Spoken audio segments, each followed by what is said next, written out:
mucha inquietud, muchas ganas de oír el discurso de Jerome Powell de la Reserva Federal sobre cuál sería la tendencia de los mercados. Y había quienes decían que sí, como efectivamente ocurrió, decía que se tenían que seguir aumentando las tasas, que si se tenían que aumentar, que si iban a mantener esta política restrictiva, pues iba a haber movimientos fuertes, pero parece, mi querido Carlos Serrano, economista en jefe del BBVA México, que hay mucho más de fondo en la fuerza del peso frente al dólar, en esta revaluación que está teniendo, que simplemente las declaraciones en uno u otro sentido de la Reserva Federal. ¿Cómo estás? Muy buenas noches. Muy buenas noches, mi querido David, un gusto saludarte y un saludo al auditorio. En efecto, creo que lo que vimos hoy en las declaraciones del presidente Powell apunta a que vamos a tener una política monetaria más restrictiva a la que se había pensado. Lo que dijo Powell básicamente dijo dos cosas, que la economía de Estados Unidos sigue muy caliente y esto se puede ver en los datos de empleo. Sí. La tasa de desempleo en 3.4, la más baja en 45 años, los datos de consumo muy fuertes, el dato de consumo de enero, crecimientos interanuales de 4%, y lo que entonces dijo Powell ante esta estado todavía de mucha fortaleza en la economía de Estados Unidos, es que cree que la política monetaria debe estar más apretada, y dijo, primero, no descartó la posibilidad que regresen a un ritmo de subidas de 50 puntos básicos este mes. Recordarás, David, que ellos ya habían pasado las subidas de 27. Sí, que a todo el mercado en México le sorprendió que Banco de México hubiera dejado de seguir a la Reserva Federal y haya hecho un aumento de 50 puntos básicos. Una gran sorpresa. A diferencia de lo que hace Powell, que va preparando los mercados, lo que hizo el Banco de México fue una sorpresa total que tuvo ciertas disrupciones. Dijo posibilidad de regresar a 50 y además que la tasa de llegada muy probablemente sea más alta a la que se estaba anticipando. Entonces, yo creo que es una Reserva Federal mostrando, David, que están preocupados porque la economía de Estados Unidos sigue muy potente y que la inflación, si bien está disminuyendo, no está disminuyendo a los ritmos que ellos pensaban.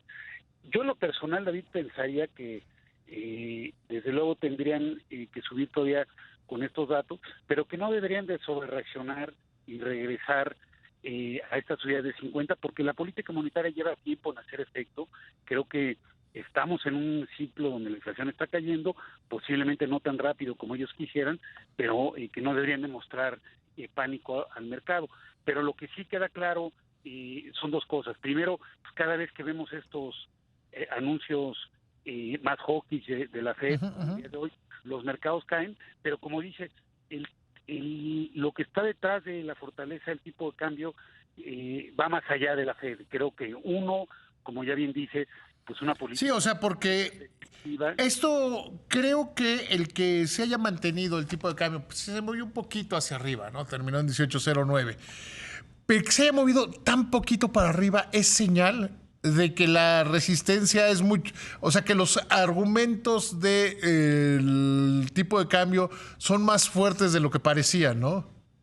Exactamente, son más fuertes de los que parecían y creo que detrás de esto está, pues, desde luego la política muy restrictiva del Banco de México, pero me parece también, David, que está el hecho de que fiscalmente México parece tener, por lo menos en la foto, mejores cuentas que otros emergentes, y segundo, que México no tiene desequilibrios externos, tiene un déficit de cuenta corriente muy pequeño que se puede iniciar sin ningún problema, y yo creo que cuarto, también ya están ahí los temas del nearshoring. Yo creo que el propio anuncio de Tesla hizo ver que a pesar de que hay pues muchas señales de incertidumbre por parte de las políticas públicas locales, los inversionistas ven a largo plazo y un inversionista como Elon Musk está dispuesto a poner una planta nueva, y eso yo creo que a los mercados le está haciendo ver que... El otro día yo decía, mi admirado Carlos, que se pongan, quizá no es la inversión más grande, quizá, pero que es como que se construye una tienda ancla en un centro comercial, ¿no? Que tiene ese efecto, que tiene el efecto de una tienda. A lo mejor va a haber otros negocios más grandes, a lo mejor va a haber otros, pero que tiene el efecto que tiene una tienda ancla en un centro comercial, ¿no? Yo lo veo así, no lo había oído, pero estoy totalmente de acuerdo. Justo. Es que se me ocurrió apenas ayer. Pues muy bien. Tesla venga, pues le abrir las puertas a otros. Si un inversionista como Musk hizo la tarea, vio qué condiciones tiene, decide ahí debido a los incentivos fiscales en Estados Unidos. Que el gobierno federal se le puso difícil en algún momento de final de la negociación.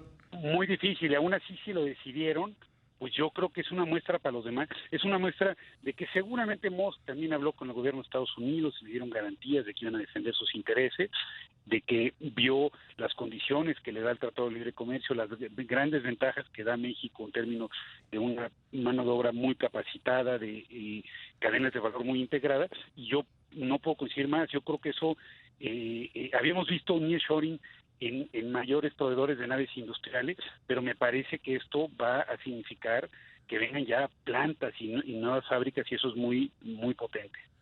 Y eso es, yo creo que es lo que está explicando mucho el tipo de cambio hoy. Que hay hay algunos que yo creo que están exagerando cuando ya hablan que estamos viviendo el momento México. Yo creo que todavía está muy lejos y nos hace daño tanto optimismo desmedido, ¿no? Yo coincido, habría que ser cautos. Podríamos estar viviendo el momento México, pero creo que mientras no haya cambios sustanciales, como hemos hablado en la política energética, mientras no se dé más certidumbre inversionista, no lo estaremos viviendo. Estamos viviendo algo de llegada a nearshoring, pero creo que es mucho menos de lo que podríamos estar atrayendo. Entonces, yo también sugiero ser cautelosos con estos juicios. Sí, porque no quiere decir, es como cuando, no sé, algunos se ponen a festejar. Es que ya recuperamos el crecimiento, crecimos 3%. Sí, pero eso es muy poquito, ¿no? Es muy poquito, sobre todo que veníamos de una caída muy fuerte, y la realidad es que todavía no tenemos el PIB que había en el país antes de que comenzara esta administración, David. Entonces, 3.1 sí, pero después de una caída muy fuerte y una recuperación débil, estamos todavía por debajo del crecimiento de tendencia, y como te digo, todavía por debajo del PIB que había al inicio de esta administración. Entonces, creo que hay que ser mesurados con estos tipos de juicios. Pero yo creo que, como dices, mi admirado Carlos, sí hay que tomar en cuenta esta parte. Que pues, estamos viviendo un momento muy importante, pero que quizá podríamos terminar dañándonos nosotros mismos, como ya lo hemos hecho en otras historias, ¿no? Totalmente de acuerdo, y creo que sobre todo hay que reflexionar que la oportunidad está ahí, pero no va a llegar sola. Hay que hacer tarea aquí, y la tarea incluye dar mayor certidumbre de que aquí es un país donde se respetan los contratos, donde las reglas del juego no cambian a mitad del partido, y donde crucialmente, David, se respeta el Tratado de Libre Comercio con Estados Unidos. Hay algunos puntos aquí donde me parece que podemos estar en violación, tanto el tema energético como el tema del maíz, y creo que esos son malas señales que hacen que no estemos aprovechando la oportunidad con toda la magnitud que deberíamos de estarlo haciendo. No podría estar más de acuerdo contigo. A mí de repente, pues me llama la atención estas posiciones, por ejemplo, en el maíz genéticamente modificado o transgénico, que son sinónimos. La posición del gobierno mexicano, que están verdaderamente decididos a irse a un pleito. Totalmente, y cuando pues no ha habido ningún tipo de evidencia científica que muestre que esto es dañino, y si lo hubiera, pues, sería deseable que se mostrara, pero hay estudios tras estudios y mostrando que no es dañino. Entonces yo creo que esto es muy grave, sobre todo en el caso del maíz transgénico, que es un punto políticamente muy delicado en Estados Unidos. Es otra vez en los símbolos. Así como Tesla es una tienda ancla, este también es una tienda ancla. ¿Es políticamente muy importante para los Estados Unidos? Sí. Y ellos ya vivieron esa discusión del maíz transgénico y ya la resolvieron. Y no están pidiendo nada más que se aplique la ciencia y no la creencia.